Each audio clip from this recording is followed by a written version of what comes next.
नमस्कार दोस्तों, बहुत बहुत स्वागत आपका मेरे चैनल पर। दोस्तों, आज हमारे स्टूडियो में आई हैं सुप्रसिद्ध साहित्यकार शारदा मित्तल जी। आपका बहुत बहुत स्वागत है शारदा जी।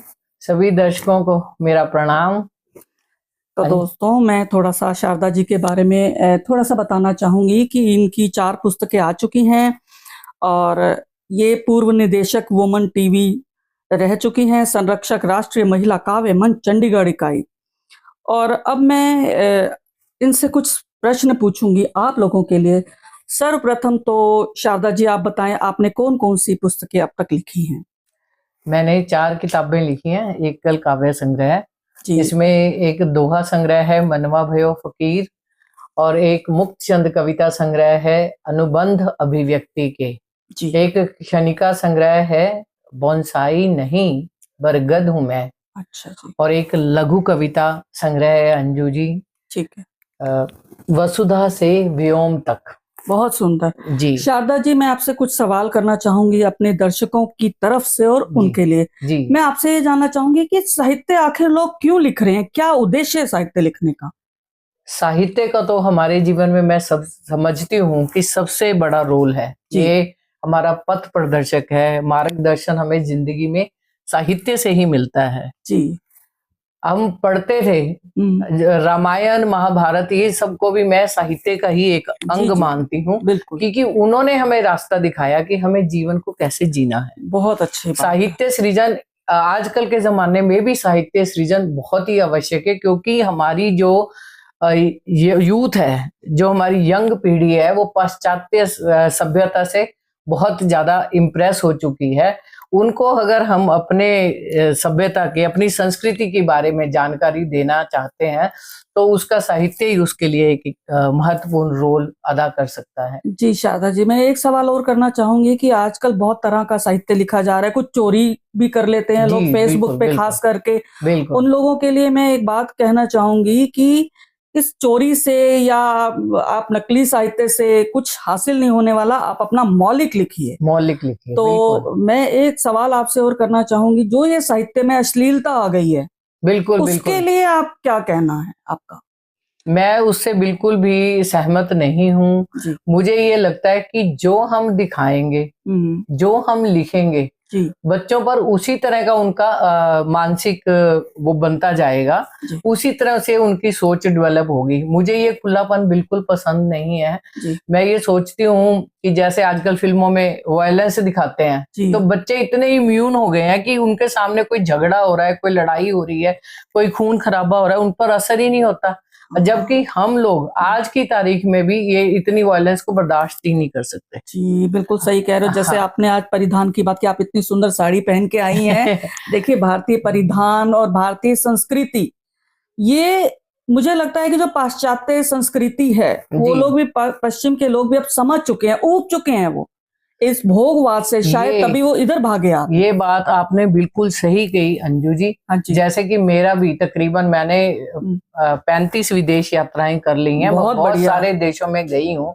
तो मुझे अभी पिछले साल ही, अभी 24 के एंड में मैं अमेरिका घूम के आई, पूरा महीना मैंने वहां लगाया, और मैंने ये देखा कि वो लोग हमारी संस्कृति को की प्रशंसा करते हैं, बहुत बढ़िया, वो हमारा रिगार्ड करते हैं कि आप भारतीय हो। हाँ। और मैं जहां जहां साड़ी पहन के गई, उन लोगों ने अप्रिशिएट किया। जैसे हमारा एक संस्था है, हमारी शब्द यात्रा। आप कुछ बताएंगी हमारे दर्शकों के लिए? एक हमारा पेज है वाइज वॉन्डरर के नाम से। हम शब्द यात्रा के तहत विदेशों में साहित्यकारों को, कलाकारों को लेकर जाते हैं, और वहां पर अंतर्राष्ट्रीय साहित्यिक सांस्कृतिक सम्मेलन करते हैं, जिसमें विदेशों से भी लोग भाग लेते हैं। तो मैं चाहूंगी कि अपने दर्शकों के लिए आपका फोन नंबर मैं इनको उपलब्ध कराऊं कि जिसने जाना हो वो आपसे संपर्क करें। ये इनका फोन नंबर मैं दे रही हूँ। जी आगे बताइए इसके बारे में कुछ, कि कहाँ ले गए आप? हमने 2 बार मॉरिशस में प्रोग्राम किया, विश्व हिंदी सचिवालय के साथ मिलकर। हमारे साथ 90 लोग गए थे। बहुत ही बड़े स्केल पर हमारा ये कार्यक्रम हुआ, और लोगों ने बहुत अप्रिशिएट किया, और बहुत सारे लोग हमारे साथ परमानेंटली जुड़ गए हैं।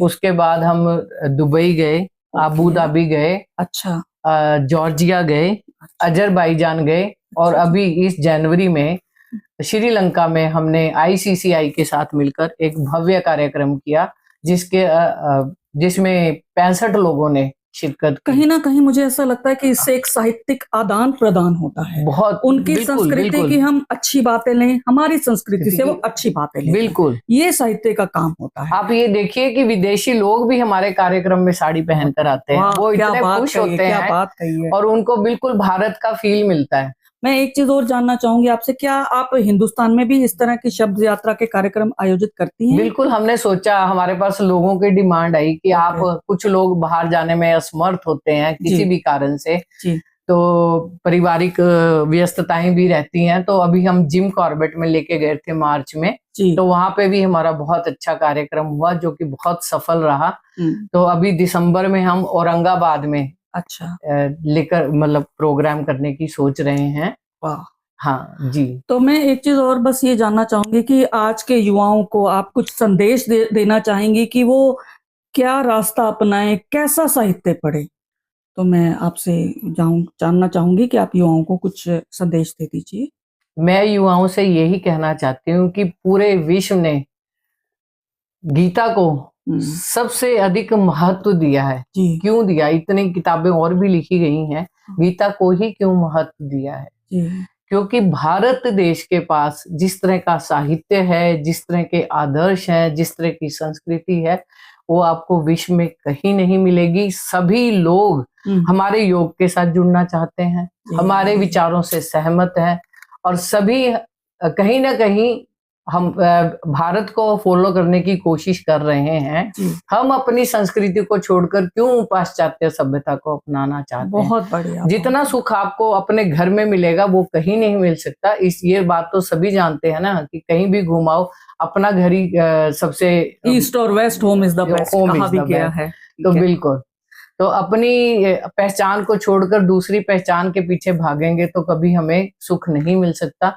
हमारे पास बहुत अच्छा, बहुत रिच हमारा साहित्य है, अच्छी अच्छी किताबें पढ़ने के लिए। आप खुद समझदार हो, आप चूज कर सकते हो, और आपको उससे जो मिलेगा वो कहीं नहीं मिलने वाला।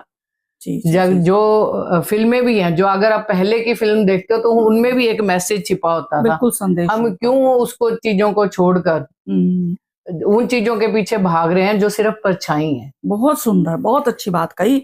तो बस अब मैं अपने दर्शकों के लिए मैं चाहूंगी, इनसे गुजारिश करती हूँ कि कुछ दोहे सुनाए हमारे दर्शकों के लिए। जी जी, सुनाइए। दिशा दशा का आईना, दिशा दशा का आईना, हर युग की तस्वीर, सुप्त समाज जागृत करे, कविता वो जागी। तो ये साहित्य की ही बात थी, इसीलिए मैंने कही। ना, बहुत अच्छा। और जो हमारे जीवन में माता पिता का रोल है वो तो आप सब जानते ही हैं। माता पिता का हाथ यूं, ज्यूं बरगद की छांव, तू जन्नत को खोजता, जन्नत उनके पांव। बहुत सुंदर, बहुत सुंदर। शब्द बड़े अनमोल हैं जी, शब्द बड़े अनमोल हैं, मत बोलो बिन तोल, कुछ भरते हैं जख्म को, कुछ देते हैं खोल। बहुत अच्छी, मैं समझ सकती हूँ कि इतना अच्छा इन्होंने, देखिए ये होते हैं नीति परक, ये होते हैं संदेश देने वाला साहित्य। तो बस अब मुझे लगता है समय काफी हो गया, तो मैं चाहूंगी कि आप अपनी पुस्तकें जो हैं एक बार दर्शकों को दिखा भी दीजिए, उनको बताते जाइए। ये है मेरा दोहा संग्रह जी, जो 2018 में लिखा नाम था। क्या है? मनवा भयो फकीर। बहुत बढ़िया। जो कि साहित्य के क्षेत्र में इसको बहुत प्रशंसा मिली है, बहुत सराहा गया है जी। और फिर एक मेरी पुस्तक है, बहुत छोटी छोटी कविताएं हैं, बोनसाई नहीं बरगद हूं मैं। बहुत सुंदर। और ये मेरी मुक्त छंद कविता की किताब है, अनुबंध अभिव्यक्ति के, जिसको हरियाणा साहित्य ने हरियाणा साहित्य अकादमी ने अनुदानित किया, उनकी ओर से ये किताब छपी। बहुत बधाई। और ये है वसुधा से व्योम तक जी, जिसका विश्व हिंदी सचिवालय में इसका विमोचन हुआ था, वहाँ के मॉरिशस के राष्ट्रपति के द्वारा। तो ये भी काफी अच्छी लगी है लोगों को। चलिए, बहुत अच्छी बात है। तो बस मैं इनका भी धन्यवाद करती हूँ, यहाँ आए और इनको अपनी कुछ पुस्तकें मैं भेंट करना चाहती हूँ। बहुत बहुत धन्यवाद अंजू जी।